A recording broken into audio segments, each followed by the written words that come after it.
औज़ुबिल्लाहिमिनश्शैतानिर्रजीम बिस्मिल्लाहिर्रहमानिर्रहीम वइज़ा मरिज़्तु फ़हुवा यशफ़ीन। देखिए, आज का जो टॉपिक है मेरा वो हिंदी तिब है। हिंदी तिब के मुतरादिफ़ नेम जो है, आयुर्वेदिक मेडिसिन भी इसको कहा जाता है, आयुर्वेद मेडिसिन के नाम से भी इसको जाना जाता है, आयुर्वेद के नाम से भी जाना जाता है और इंडियन मेडिसिन यानी Indian system of medicine, Indian medicine के नाम से भी इसको जाना जाता है। सबसे पहले किसी भी तिब को जब हम पढ़ते हैं तो उसका तारुफ़ देखते हैं कि किस तरीके से वो अमल में आई। तो इसके तारुफ़ की बात की जाए तो ये तिब सबसे कदीम यानी पुरानी तिब है और इसको बहुत ज़्यादा अहमियत हासिल है। इसी के साथ साथ कि मोहनजोदाड़ो और हड़प्पा की जब खुदाई हुई, जो कि 2500 बीसी के अंदर जो है खुदाई हुई थी ये, तो तारीख़ की जो है जब ये खुदाई हुई तो इस बात के तारीख़ी शवाहिद मिलते हैं। बहुत सारी तारीख़ी बहुत सारी चीज़ें इस बात की शाहिद हैं, यानी कुछ तारीख़ी तख्तियाँ वहाँ से मिली, जिसको तख्तियाँ कहते हैं या नोश्ते कहते हैं। तो बर्दी नोश्ते वगैरह वो मिले, तो इस बात का पता लगाया जा सकता है कि ये तिब भी जो है अभी की तिब नहीं है बल्कि बहुत पुरानी तिब है। इस तिब की 2500 बीसी में जो है हिंदी तहज़ीब पर इस तिब ने जो है रोशनी डाली और इस तिब ने यानी हिंदुस्तानी तिब या हिंदी तिब हिंदुस्तान के अंदर जो है इसका इल्म व फ़नून का जो है मरकज़ है। कदीम उस वक्त जो कदीम बाशिंदे हैं, पुराने बाशिंदे, पुराने लोग, उनको जो है आर्या कहा जाता है। अब सबसे पहले जो है किसी भी तिब को, जिस तरीके से हमने यूनानी का देखा कि यूनानी को अस्क्लेपियस वगैरह के ज़रिए जो है यूनानी तिब अमल में आई, इब्तिदा हुई।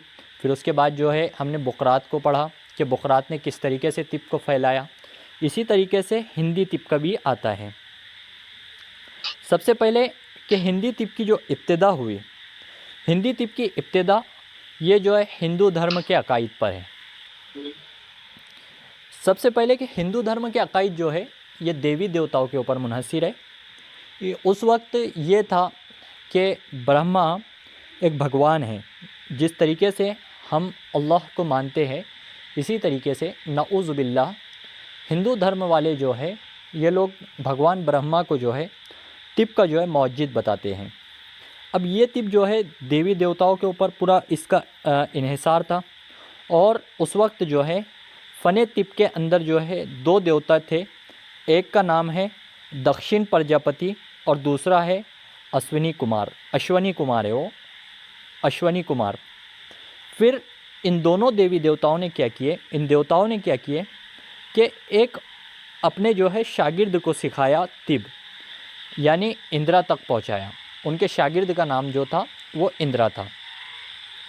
इसके बाद ये हुआ कि इंद्रा ने जो है इनसे सीखने के बाद, इंद्रा तक पहुंचने के बाद, जिस तरीके से बुकरात ने जो है तिब को अपने तक के नहीं रखा बल्कि उसको दुनिया में पहुंचा दिया, इसी तरीके से इंद्रा ने ये किया कि दो पेशे बना दिए।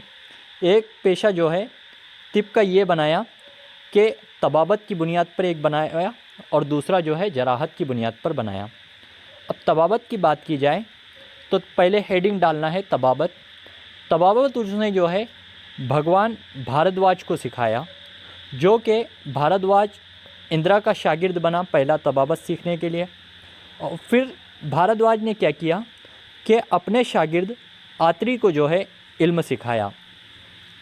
उसको जो है इंग्लिश में अत्रिया कहा जाता है। इसी तरीके से दूसरा इंद्रा का जो शागिर्द था वो था जराहत सीखने वाला, जिसको धन्वंतरी कहते हैं। और आज भी जो है आयुर्वेदिक की एक कंपनी है जो कि धन्वंतरी के नाम से नासिक के अंदर है। और धन्वंतरी ये क्वेश्चन आ सकता है कि इंद्रा ने सर्जरी जराहत किसको सिखाया, तो धन्वंतरी को उसने सिखाया। और धन्वंतरी ने अपने शागिर्द को सिखाया, जिसको सुश्रत का नाम दिया। क्या नाम था उसका? जिसको सर्जरी सिखाया उसको सुश्रत नाम था। अब सुश्रत ने क्या किया, जिस तरीके से बुकरात ने इल्म को अपने तक महदूद नहीं रखा, इसी तरीके से सुश्रत ने भी ये किया कि इल्म को जो है अपने तक महदूद नहीं रखा और जो इल्म उसने सीखा था वो जो है लोगों तक के आम किया, दूसरे लोगों को वो सिखाने लगा। अब हम देखेंगे कि आयुर्वेदिक के जो नज़रियात है वो क्या है। सबसे पहला जो नज़रिया आता है वो पंचमहाभूत का नज़रिया है। पंचमहाभूत का नज़रिया ये कहता है कि कायनात की जितनी भी चीज़ें वजूद में आई है ये 5 चीज़ों से वजूद में आई है। सबसे पहले आकाश, दूसरा है वायु हवा, तीसरा है तेजा यानी आग, चौथा है आब यानी पानी और पांचवा है मिट्टी। ये 5 चीज़ों को जो है मिलकर जो है कायनात का वजूद हुआ है। इसी तरीके से दूसरा नज़रिया जो है हिंदी तिप का है, वो है त्रिधातु का नज़रिया या फिर त्रिदोष का नज़रिया।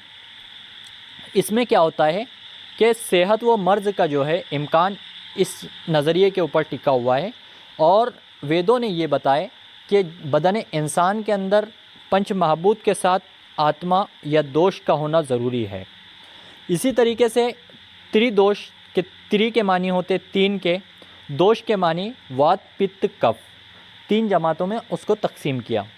वात पित्त कफ, अब इससे हम लोग क्या समझे तो यूनानी नज़रिए के मुताबिक जिस तरीके से बलगम, सफ़रा और सौदा है, इसी तरीके से यहाँ पर भी ये 3 जो त्रिदोष है उनको नाम जो है काय का दिया गया, वात पित्त और कफ।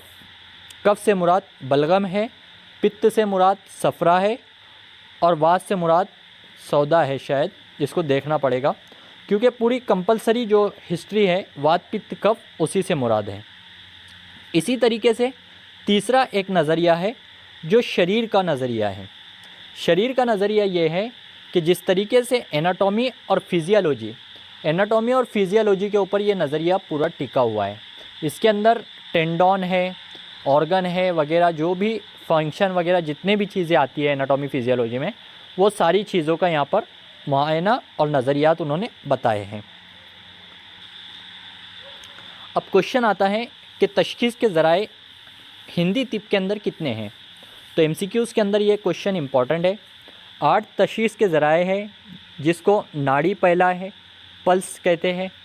दूसरा कि पल्स जो है नाड़ी जो देखते हैं ये लोग, आयुर्वेदिक के जो वेद है, जो लेक्चरर है, नाड़ी की बात की जाए तो नाड़ी में भी ये 3 दोष को देखते हैं, वात पित्त कफ, क्योंकि नाड़ी के अंदर भी पित्त बड़ा है, वात बड़ा है या कफ बड़ा है, ये चीज़ें वो देखते हैं। दूसरा तशख़ीस का ज़राया है सुप्रिश यानी टच, तीसरा रूप, चौथा शिब्द, पांचवा यूरिशा यानी स्टूल, छठा मूत्रा यानी यूरिन, सातवां नेत्रा यानी आई और 8वां है जीभ यानी टंग या ज़बान। हिंदी तिप के तरीका इलाज ये अहम है। सबसे पहले है पंचकर्म, दूसरा है औषधि चिकित्सा और तीसरा है शिलिया चिकित्सा। सबसे पहले पंचकर्म की बात आती है तो पंचकर्म जो है ये 5 रेजिमेंट है, जो 5 रेजिमेंट के ज़रिए इलाज किया जाता है।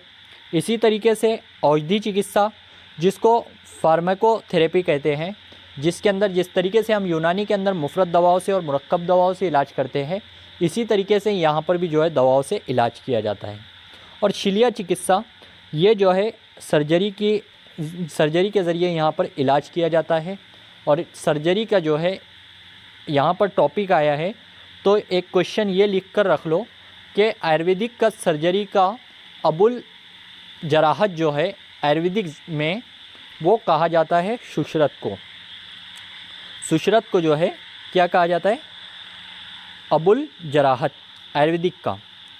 इसी तरीके से हिंदी तिप के अहम माखज़ कितने हैं, तो हिंदी तिप के अहम माखज़ 4 पोत्र ग्रंथ कहते हैं इसको, जो कि वेद के ऊपर ये नज़रिया टिका है, माखज़ टिका हुआ है।